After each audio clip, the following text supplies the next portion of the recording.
Hi, everyone. I'm here with Susannah Ford Crush today. Hi, Susannah. How are you? Hey, Sheryl, I'm really good. How are you?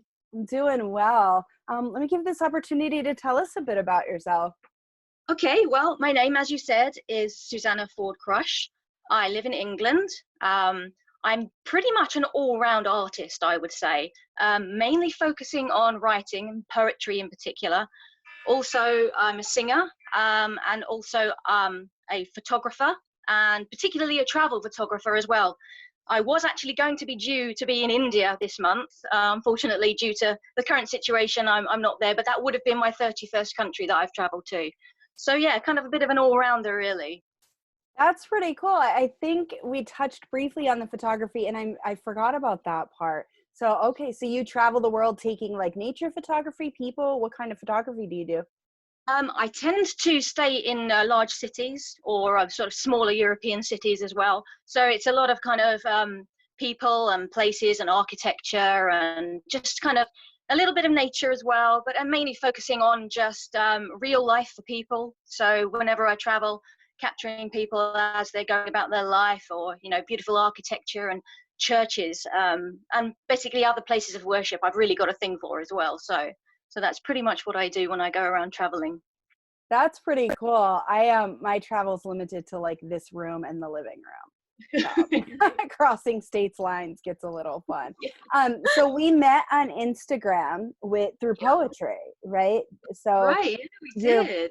yeah, your poetry is really fascinating to me. And then I got to also hear your music. And so let's first talk about your poetry and then kind of segue into music. So that's something Yeah. we both have in common as far as the poetry goes. Music, I do nothing with. I listen. Yeah. Sure. Sure. That's fine. Okay. So yeah, my poetry. I think I was thinking about this the other day. Actually, I think I've been writing poetry since I was about 8 or 9, maybe even a little bit younger. And it kind of started off as making songs with my older brother. So we would need lyrics to add to that, to the songs that we were creating. And I think it kind of just flowed from there. I started more sort of writing poetry than the lyrics, and it kind of got noticed at school a little bit. My parents picked up on the fact that I was pretty good. Um, and I went back to it and did other things throughout life and through my teens as well. But I really picked up on it much more professionally, I would say, in my late 20s. Seemed like a right time to sort of have the confidence to be able to put my work out there a bit more. And at that point, obviously, social media was a great platform. So yeah, I've been using Instagram and Facebook just to put my work out there, to meet other writers and poets in particular and connect. So yeah, I've just been going sort of one step at a time, and it's been getting bigger and bigger and much more important to me. So yeah. Nice. It's really fun to put your work out there. I had never used social media for that purpose until recently. I'd Hmm. always focus on the business side of things. Hadn't really done like the writing stuff was kind of this low key, did it behind the scenes, would perform in Yeah. different churches. In my 20s, I did like the local coffee shop thing when that Oh was wow. popular. Yeah. And then I Right. put it down for a while. And so with publishing the book recently, that was this chance of like, okay, do I just want to have a book kind of laying out there, or should I Mm. really like start using my voice in this way too? And Sure. yeah, the poetry is interesting because I'm definitely a writer at heart. Mm. So like I love to write. I love words. I'm never short-winded. Oh yeah, me Brevity too. is yeah. So when you do poetry and you have to try to like confine it, and especially this new Instagram kind of poetry where it's like a thought. Oh, yeah. And I'm just like, oh, like they're great and I enjoy them, but I read them and I'm like, I'm so not that brief. So I Yeah, enjoy that yours can fit within the window nicely. Mine are like yeah, 2-point font when I try to share that. yeah. Kind of a bit of both, actually. I have to say, I'm using like the shorter ones when my inspiration is a little more low. So I will just kind of do those. It's much more easier for me to get those out there because it keeps people tuned into me. So wait for the big ones when I feel like I'm ready to produce something that's that big. So yeah, basically, Okay. yeah, Nice, nice. And then now you also do music, and I've heard a couple of your covers, and they have been yeah. beautiful. You have an amazing voice. I really Thank enjoy it. you. It's How something long that have you been singing?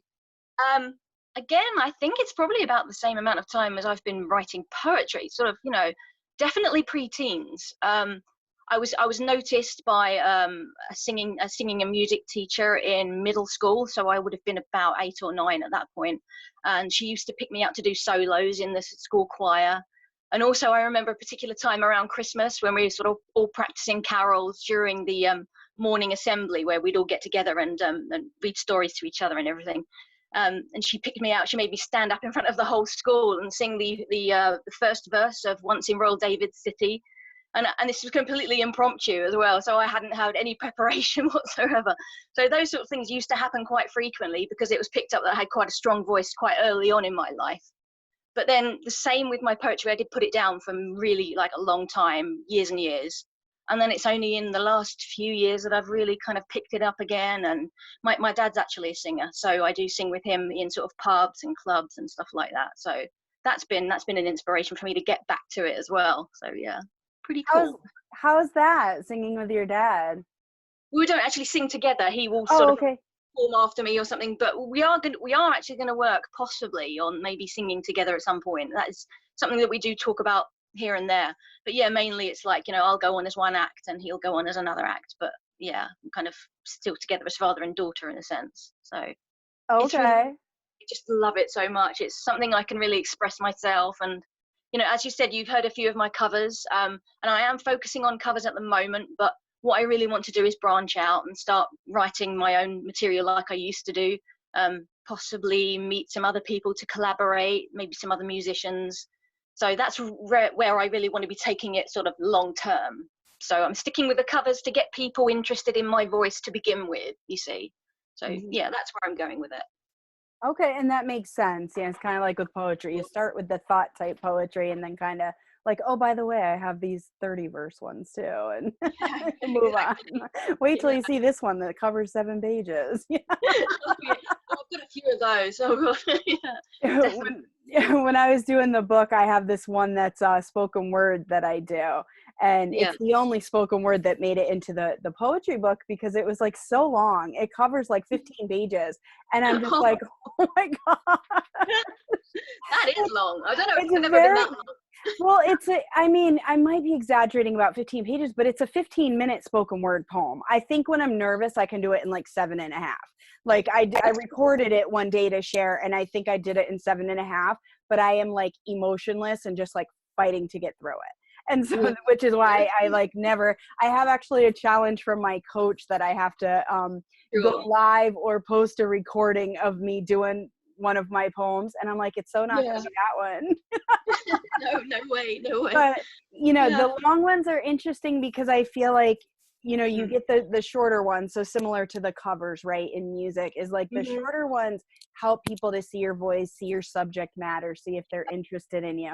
But then it's really the longer ones where you have the chance to see the depth.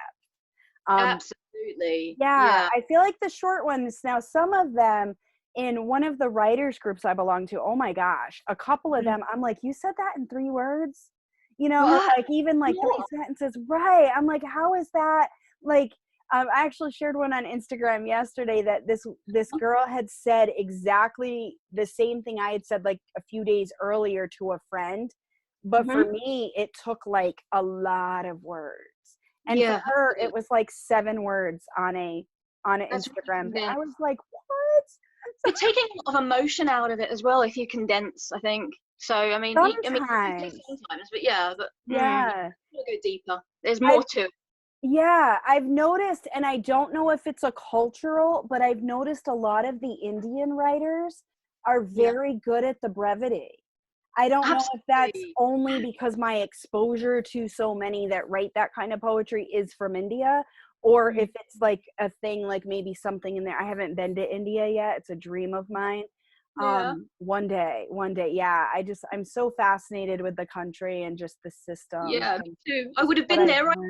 Oh, that's really hard. I have friends in Bangalore that have offered if I ever come out, I can visit with them and stay there. And so I plan to. My daughter's in 6th grade. And so my hope is that when she graduates, I will take off. So that's a great idea. You've got, yeah, absolutely. You really have to. Yeah, that is my plan because I was born overseas in Germany, and so I've Oh, always wanted to go back. Growing up, it had always been as soon as my oldest daughter graduates, I would go, and yeah. I was only going to be 35 at that point. I was so excited, and Yeah. then when she was in, I believe 8th grade, Mm. I forget specifically which grade, but when I turned 30, like a little before 31, I had my youngest daughter. And so I was like, Yeah. oh, man. So, okay, travel plans put aside. My youngest daughter has so many fears being autistic that she just would never fly. Flying is not, it's too much Mm. like international she would never do. But so all that said, what is your favorite kind of music to perform? My favorite kind of music, I think it's all about where my voice sits well. And that tends to be kind of bluesy, um, rocky, sort of that kind of classic rock in particular, actually. But yeah, anything a bit jazzy, bluesy, that kind of thing. Because I'm an alto, so I'm quite low for a woman. I sit really comfortably like that, and that kind of it's sort of the breathy, low tones kind of lends itself to sort of jazz and blues and rock a little bit more. So that's those categories, those genres are where I sit best, I think. But that doesn't mean to say that I can't do anything else.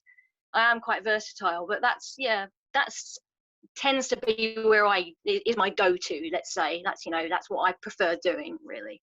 So yeah, I mean, I would like to express myself, writing a few more songs in that category as well. So we'll see where that takes me, I suppose. Now, so you're a writer, so you have the writing side from the poetry and then you sing. Sure. So is it just the being able to come up with the melody and put it to like the actual music? Is that where It is it a tends, yeah, it struggle tends or to what? come around from sitting and playing around with the guitar, picking out a Okay. few chords. You just kind of fall into a melody often, and a whole song will take shape out of that. Really, you'll just start to sort of sing along. It might be something sort of current in your mind that you're thinking or feeling, and you just run with it. Just like poetry, as when you're writing, you just go with it. You do the editing afterwards, but it's about that freedom of that emotional flow that has to come out at that point. So yeah, if I'm sitting strumming the guitar or whatever, that would just be a moment in time where I'll just let my feelings flow. The lyrics will come out, and the melody will just come with it. Not necessarily always in the same order either. I could produce a melody and then fit some lyrics to it, or I'll write a poem and decide that that's actually really good lyrics to build a song around as well. So it's kind of versatile in that sense. That's cool. That's cool. I with poetry. So first of all, confession, I don't edit. Really. I really when I was writing the book, I realized this is Mm. I I'll tweak. Sure. So like I remember when I first wrote See Me, it was a blog. That's how that Yeah. started. It was a blog Okay. that one of my friends was like, "You could do spoken word." And I was like, "Yeah, no, I can't. Like, you guys memorize this stuff, like I do writing or I do poetry. Sure. I can't do this spoken word where you guys have rhythms. Like, I'm totally Really. not rhythmic at all." And so he challenged me to it. And I had wrote that blog and there was so much emotion in it. And Yeah. so I remember being at work one day and thinking of, I wonder what kind of line would work into that, because I Mm. had this poem, but there was no real word scheme. Like, I mean, I had this blog, but not this Sure. word scheme that you kind of need to get into that spoken format. And so I remember like going into the restroom and coming out and being like, I got it. And there's this Really. line in there that says, unlike the other men with whom I've connected hips and locked lips before they ever knew my name, he will Oh, not leave me rowing he will not leave me alone rowing to the shore. And yeah. so my other thing is I never remember anything, first of all. And so I'm like, oh, maybe that's how they remember it, is because they have these schemes. Because I can Yeah. remember that part of the poem. I can remember a part about like laying on my mat bleeding out while others Mhm. weren't. But I could never sit here and tell you the whole poem. Even for my short ones, I have one that's 6 sentences. I couldn't tell you all six in one shot. Really. I have a terrible memory. I can remember I think other it is about people's the songs. scheme. Yeah, I really do. I think that, or when you put it to music, because I can remember Langston Hughes' Dreams. I can Yeah. remember that. I had to recite it, how you said like your teacher called you on the spot. When I was at Groton Heights Elementary School, they were like, Michelle, we need you to to recite this. And I remember, like, you know, Mm-hmm. the whole hold fast to dreams, for if dreams die. And I'm like, it mortifies me when people don't know of Langston Hughes today, because I'm like, what? My childhood, like, that's Everything. Langston Hughes. Like, how do you not? Someone asked me the other day, who is 24, well, like a couple of weeks ago now, but they were like, well, who are some classic poets? And I'm like, Langston Hughes for sure. Oh, well, what kind of poems does? And I was like, oh, my heart, right? Oh my God. But Wow. so it's interesting that you say that, though, because so first of all, I'm not a big editor. For my own poetry, I tend to write it. That process of getting that one tweaked to become a spoken word bored me to tears. I was Did it really? like, yeah, I was like, I don't know if it's that I like my stuff. I mean, I'm not like over the top, like, oh, that's the best, but I like my stuff. I never put anything out there I don't enjoy, right? But yet when it comes to editing, I'm like, I like one and done. I'm like that in my writing, though, too. Like, once I've written a blog, going back, my ADD is so severe that I actually got tested one time. The second time I do anything, I'm only at 30% capacity. So like, I had to do this exercise. The first time I got 100%, I was intently focused. The second time around, it was like my brain was like, I already did this. Like, what else is going on, squirrel? That's it. You're done. Finished. It's done. Over. I'm like, my brain just is not engaged. So now with that, though, one of the things I love is sometimes I'll come up with a thought that is like the last line of the poem, or I'll come up with the middle, and then I'll build around that. So it's almost like I edit while I go. Yeah. I do that. Like, there's so many times where I've come up with a really great ending of a poem first, and I just know that that's just going to be, you know, such a great poem that's going to build to that final climax line. So I've always wondered if other poets, I mean, I haven't discussed this with other poets, I don't know if they ever work like that as well. I kind of felt that was kind of quite unique in a sense. But yeah, it's interesting that you're saying that too, like you just, you know, build from one line, and that's, you know, just create a whole. For sure. It's so I'll go. Several of my poems, actually, that's where it came from, is I would be driving down the road, and I would think, like, for one of them, it says, it took ending the idea of us for me to find the beauty that already existed within me. Yeah. And I was just driving down the road, and I was thinking of this relationship where we weren't friends anymore. But I was like, you know, it was interesting in that once I stopped the idea of us being more than friends, that's when I was able to see, like, I'm already enough as I am.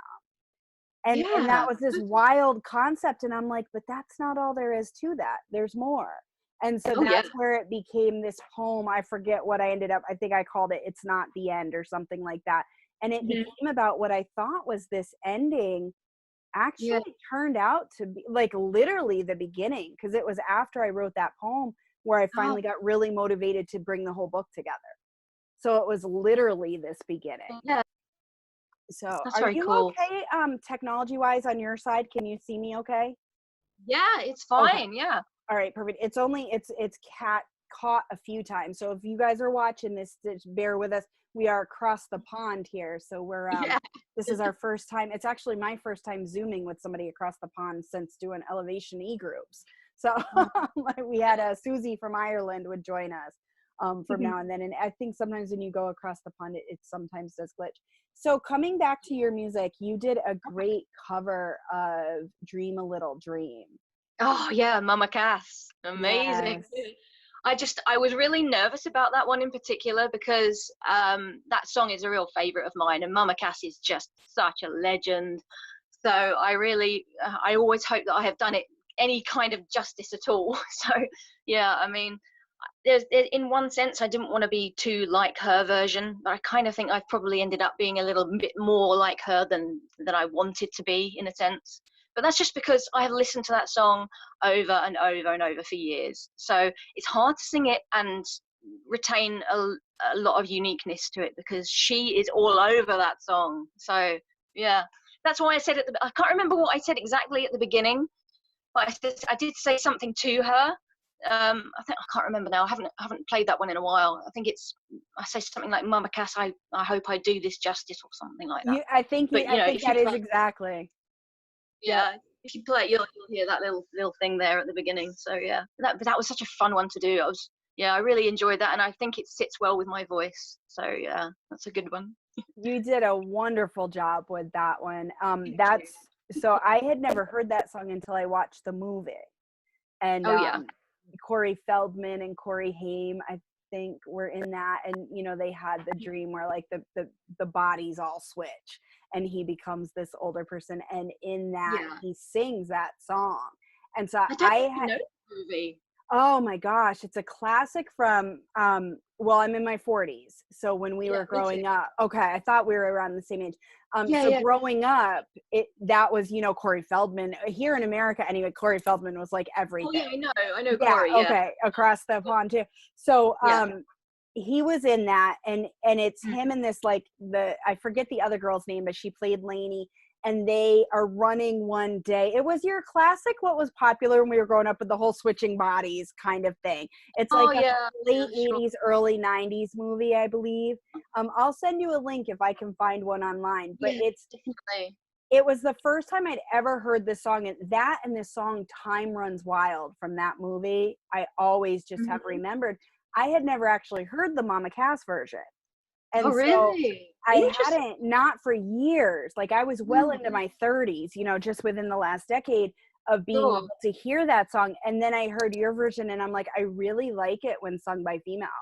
I really like how your guys' voice, especially when it's at lower register. Exactly. Yeah, it what works. What is your favorite song that you do? Oh my God. My favorite song that I do? Oh, there's so many. That's a big question. I'm gonna be here. I like to throw a big one soon.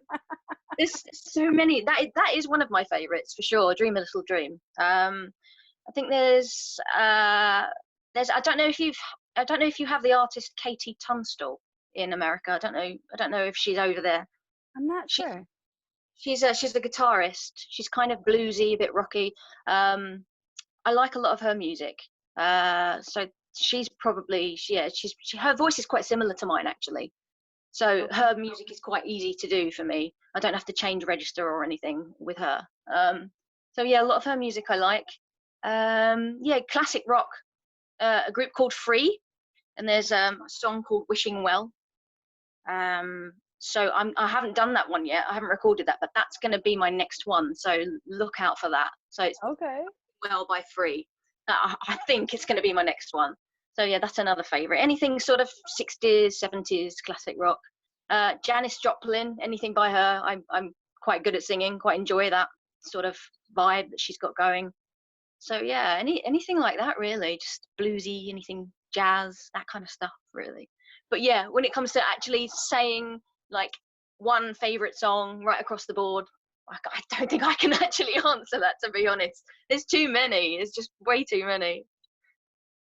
Okay, so let me throw another one at you. If you could record any song outside of blues, like your natural range, which one would you record? Have you ever thought about that?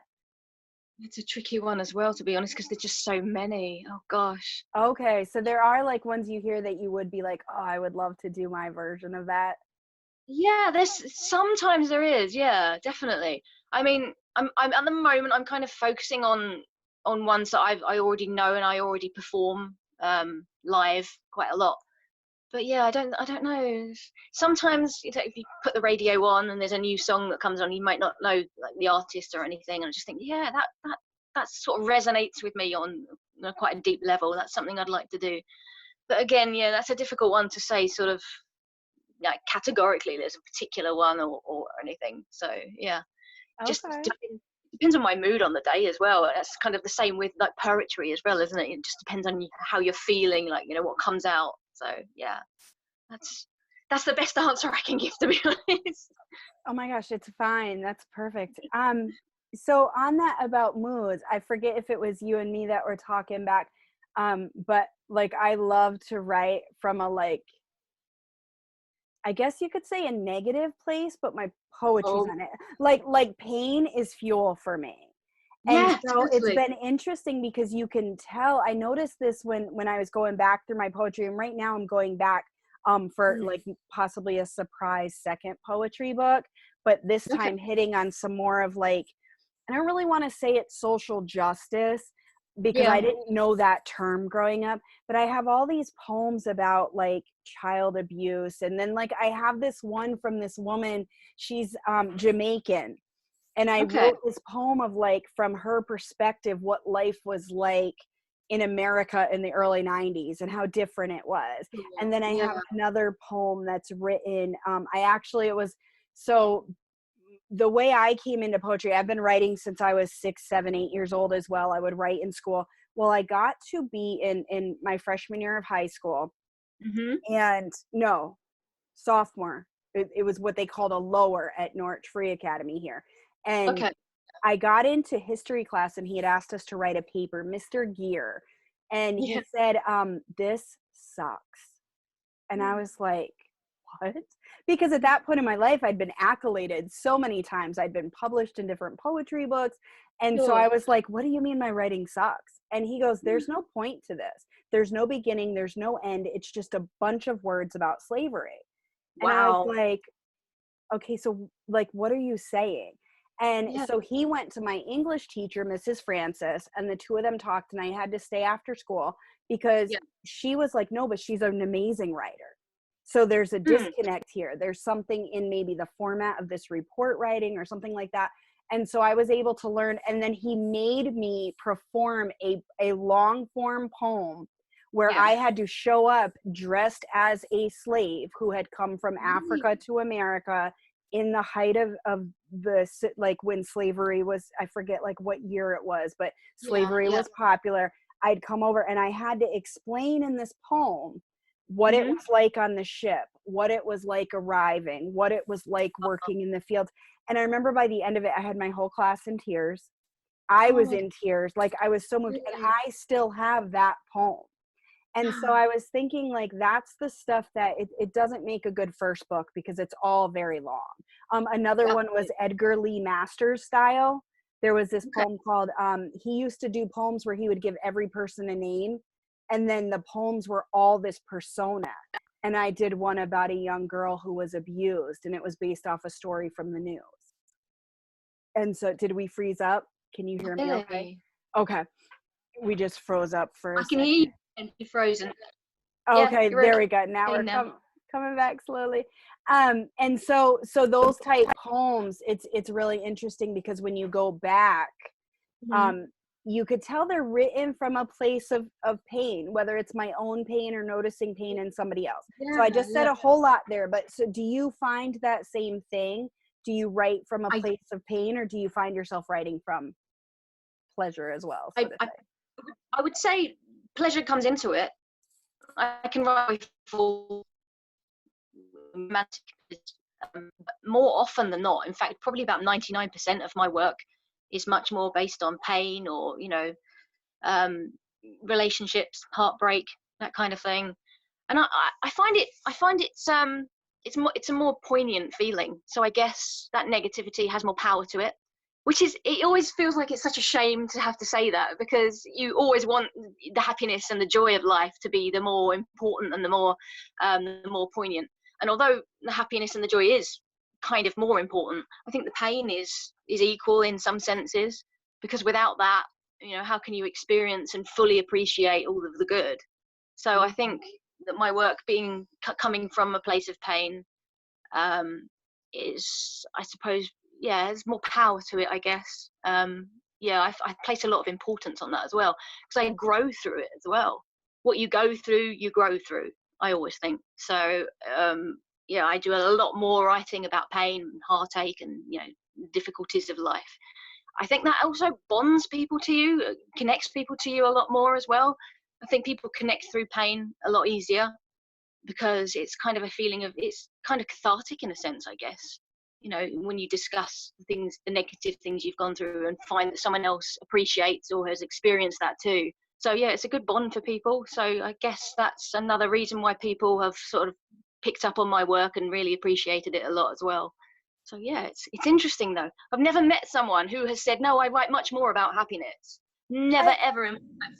No, yeah, it's, nor isn't have it? I. Nor have Yeah. I. And I think that's an interesting, I don't know what's the word I want to use, but it's like Hmm. I have in the book, I tried to write a happy poem. And when I was going through and weeding out the poems, I remember saying like, no, I want to put that in there to show people that you can try something and suck at it. The poem is horrible. It's called For Your Love. I was trying to write like this great, like exciting, happy poem about Jesus and his love for us. And it flopped. I don't come from, and it's like, if you know me, I'm not a miserable person. I'm the cheerleader for people. I'm the one who's always like, no, Susannah, you're going to get through this. We're going to go. When I was going through my own trials over the last few years, I was like, I don't want to talk to myself. Like I was like, that's not who I am. But I noticed that I think what it is with pain is there's so many people that experience pain. This is my theory, just based on what I've learned recently, since I'm now in a season of celebration while many people around me are not. Absolutely. I feel weird celebrating around some of my friends because it feels almost like I'm rubbing it in. But yet, when you are miserable, have you ever really felt like, oh, I shouldn't tell anybody I'm not? It's almost like you can't wait to broadcast it. Like, well, no, I'm not having a great day. Like, it's not until you've had multiple ones and you've been in it for a long time that you start to go, oh, well, you know what? I'm kind of tired of talking about this, so I'm just going to shut up so I'm not the negative Nelly, or however Enough is enough. You get to that point, don't you? But it's like a long time. It's almost like when you're having a bad day, you invite somebody. I came home yesterday and I had been in Starbucks. Okay. So the line started at the front of the store for the drive-through because it's only drive-through open right now. Of course. It was way too long. It was totally unnecessary, but it's Starbucks. Let's just end the conversation right there. We don't have to define anything else. Well, this man is driving by, and it was like his day was made better to tell us all what explicitives we were for waiting in such a long line. And I was like, but do you feel better? Like, did you feel better rolling your window down and calling us all names and making sure he drove slowly? It was like a drive-by with words. He drove nice and slowly so that every word sprayed towards our cars. Like to tell us what idiots we were and that the coffee wasn't that good. And I was like, honey, you clearly don't drink the same coffee I'm drinking because like every day, thank you, Starbucks, because I'm awake at 3:30 in the afternoon because of you. You know? And so it was really interesting because I'm like, you know what? If he had thought it was great coffee, would he have like taken the time to roll down his window and be like, yay, you're waiting? No way. Like, we love to express our misery to one another. It's amazing, isn't it? So, it is amazing. Very interesting. Human condition, you know? It's just we'll have to figure out how to change that. You know, there'll be some like terrible happy poetry coming out just to try to change that. We need to flip things, especially now. You know, we need that happiness. Yeah, positive. We do. We'll just call them like suck poem number 1, suck poem number 2. Like it's terrible, but hey, it's happiness. Definitely. So on that note, let's talk a little bit because we had talked kind of in the pre-show about during this whole pandemic thing. You've got the two modes of people where some people are finding their creative voice, and then others almost feel like they have to shut it down. What method and where are you at in this whole thing? Oh my goodness, I have never ever been so creative. It's so intense as well. Like the inspiration, it's not necessarily coming because of the pandemic. My inspiration is coming from the same places it always comes from, but because everything's basically just shut down, you know, pretty much life in general, society in general has shut down. It's giving me the opportunity to pick up on that inspiration from the areas I normally pick it up from so much more. And I've got all that time because like so many people, I'm not working very much. I mean, most days I'm not getting paid work at all. Luckily the government is helping out, but that's a whole another story. But yeah, it's giving me the time and the ability to tune into myself and to my surroundings so much more. It's even things like how quiet it is now. It's like no planes going over, hardly any cars on the road, and that quietude is just so powerful for anyone creative, and you know as well as I. And it's just, wow, sparking so much in me at the moment. I'm unstoppable. There's so much coming out. I think we were saying the other day as well, actually, like your posts on Instagram are inspiring me as well. Yeah. And I can't really pick like one reason why that is, but I think it's just in general, the things that you're saying is sparking things in me, because I'm able to listen to myself that much more. So yeah, it's just an overload in my brain. Like it's just coming out everywhere. It's amazing. That's so inspiring to hear. Like it really encourages me, because so one of the things I've noticed, I'm on the opposite side in terms of I didn't slow down at all. I got busier. So Really? because of the work I do, now people have time to write books. They have time to think about their voice. So I Yeah. picked up 3 new clients in this time. I've got 2 calls next week with individuals who want to come on board. And Sure. so it's been this interesting, okay, how much do I take on before I now can't be creative? And then also this line of, I'm finding that like I'm taking melatonin now at night to sleep because my mind just is going. So I'm picking Yeah. up new clients. So I've got that creativity from their projects. Plus I've Sure. got the creativity from my projects. I keep getting these sentences and these lines. And like I said, just these thoughts that I want to expand into poems. I've got this running, I used to keep them on sticky notes. My sticky notes is now a notepad because it's turned into so many things, like even yours about coloring outside the lines. Oh yeah. That phrase, like it's just all these things that I hear and I'm like, oh, I could pick up on that. Oh, I heard that. I was so teasing with a friend of mine last night. There was one of the poets shared this like erotica poem, went totally over my head that's what it was. I don't operate in that Oh world. wow. Totally missed that's what was going Sure. on. Can you Yeah. hear me? Oh no. It's fine. It's cool. Oh, you can. Okay. So I read this poem and I'm like, oh my God, I feel your heartache. I mean, I felt it. I was like, oh my God. And he was like, yeah, so that was erotica. And I was like, oh, not that kind of pain. I was like, oh my God. And I was like, I'm blushing. I was like, okay, clearly I'm too young to read this. But it was really interesting because what Yeah. he shared in this like very sexual overt way, I missed because I don't operate in that world. So for me, it was like, shoop. And I picked it up as this heartache of like, oh my gosh. And I was like, that was really interesting to me. There was a specific line is why I felt so much heartache. So I have like all these ideas and they're running. And then on top of that, I work for a nonprofit part-time. Okay.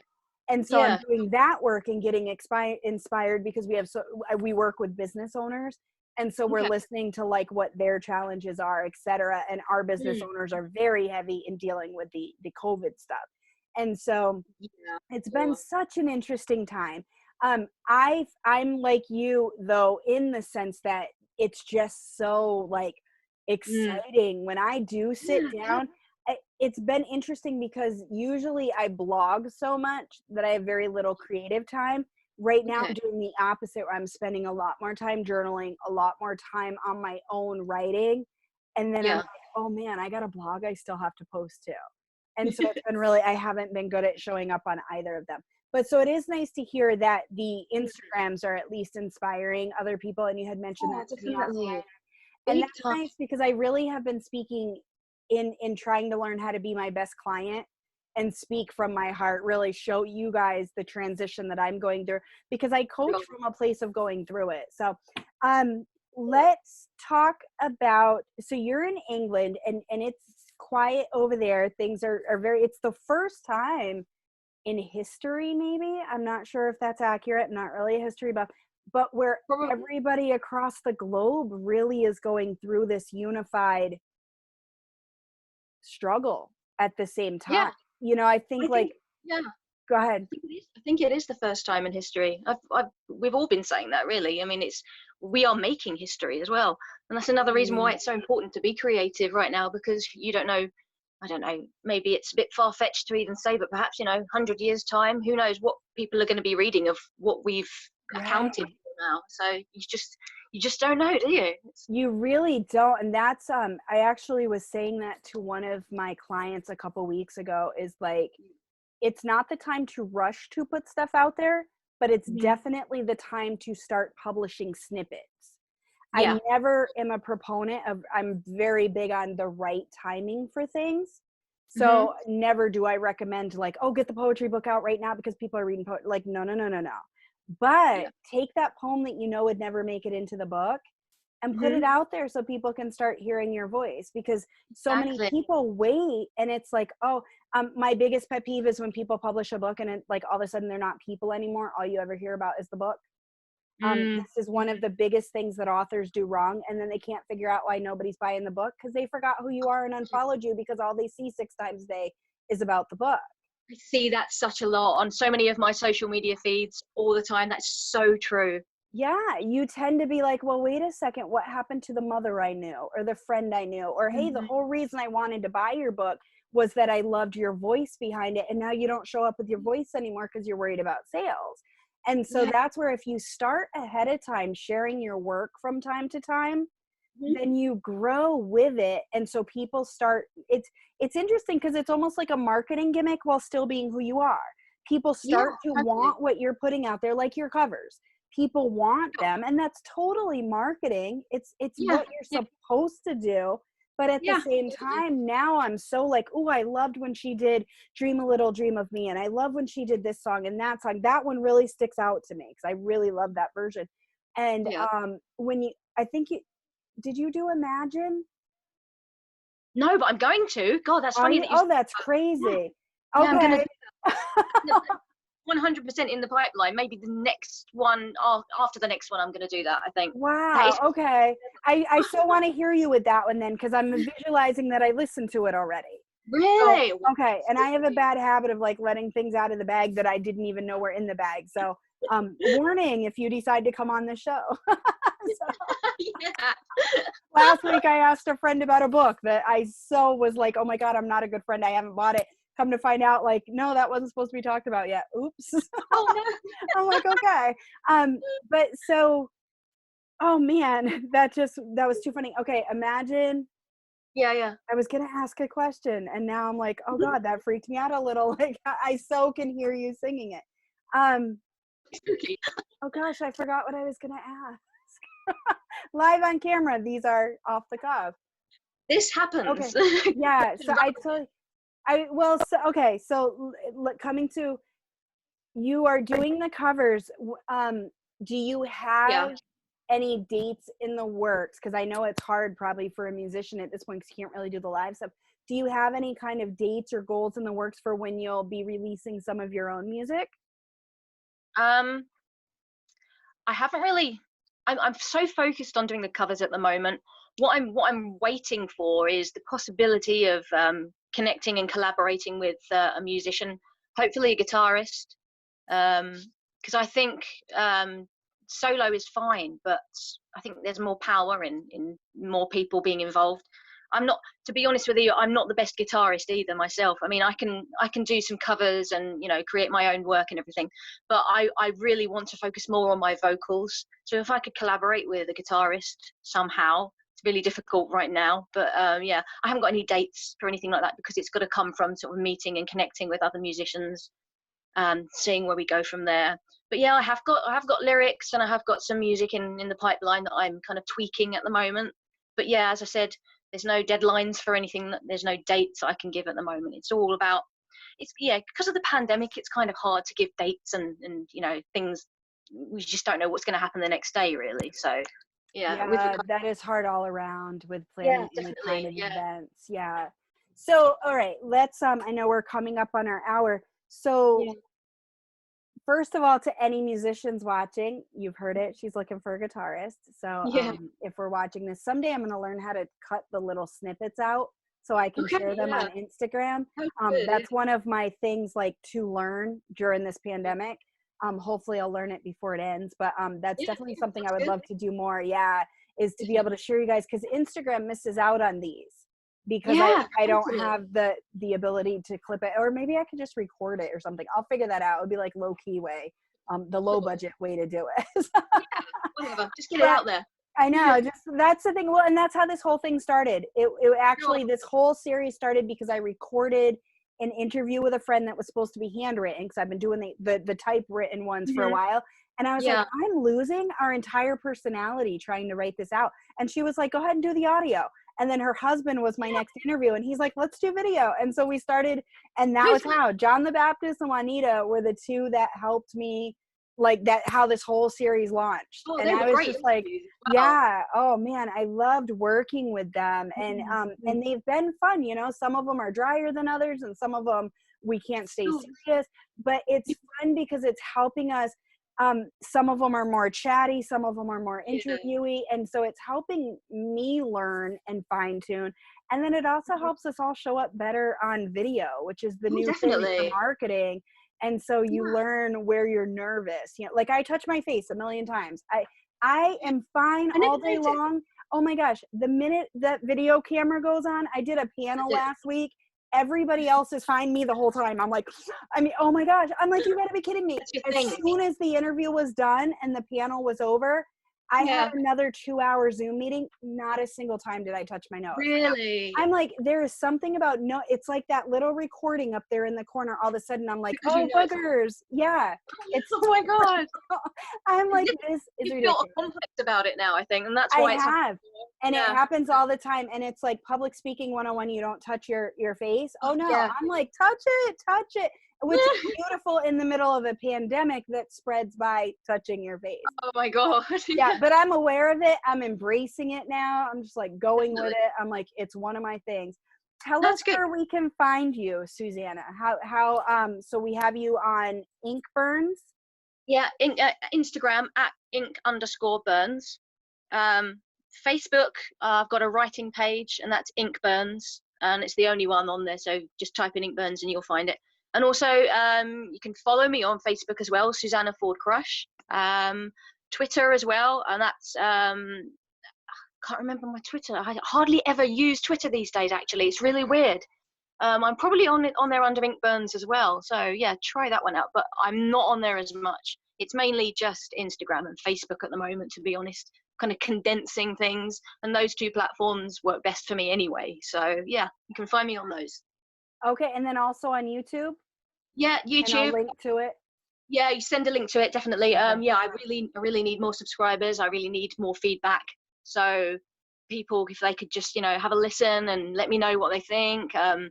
Any other musicians out there who fancy collaborating as well, then get in touch, definitely. Yeah, and I definitely want to say that to the people watching this is, as artists, we value your feedback. So when we say that, totally. There's this trend in Instagram where people just double tap and then, oh, that was beautiful. Oh, that was gorgeous. Oh, this hit me. Oh, that was powerful. That's not feedback. You do that to comment. It's great. It's supported. All support is encouraged and appreciated. Yeah. But it really helps, even if your opinion is different. It really helps to share actual feedback. Something I love to be able to do is when I don't see eye to eye, is say like, this was beautiful. It made me think of this. And here's the other side. And it's amazing some of the collaborations you come up with, some of the friendships that develop out of like, hey, I mean, I think we even met, actually, now that I think about it, we didn't meet through your poetry. We met on somebody else's page. Yeah, there was somebody who was like doing some stuff that maybe could feel like copyright issues. And we had that conversation of where I was like, I'm not really sure that she means to do it, but it was actually Langston Hughes. If I remember right, it was a Langston Hughes poem.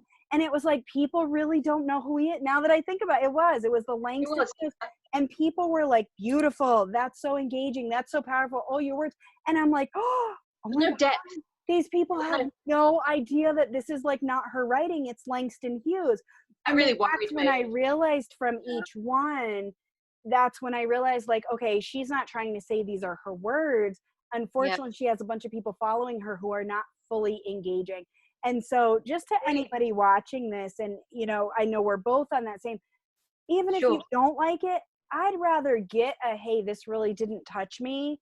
I would have found more depth in this, or, and so like when I think of music, I have a friend who shares her music and says, what do you really think? You know what? That one didn't touch me as deeply. This one had me in tears. However, where I'm at in life, this would make me cry. This one wouldn't make me happy. And then you're able to get that, like, okay, well, hold on a second.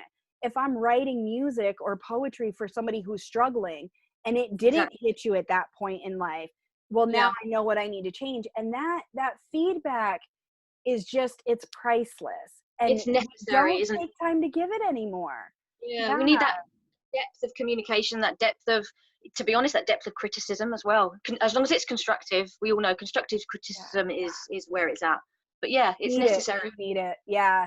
I'm definitely somebody who very much owns my work, but I also have thick skin. So if I write something and you're like, oh God, that sucks, chances are I've already said that because I'm my worst critic. Yeah, And you've I'm already putting it right. And I've already gotten it. I've put on my alligator skin and I've said, okay, let's see how I make this better. But I'm not an artist who will say, like, elicit that feedback. And maybe that's something more of us need to do who are like further along, to teach some of the younger folks, because it's like, without that constructive criticism, I wouldn't be who I was. I would not be who I am if Mr. Gear did not say this report sucks.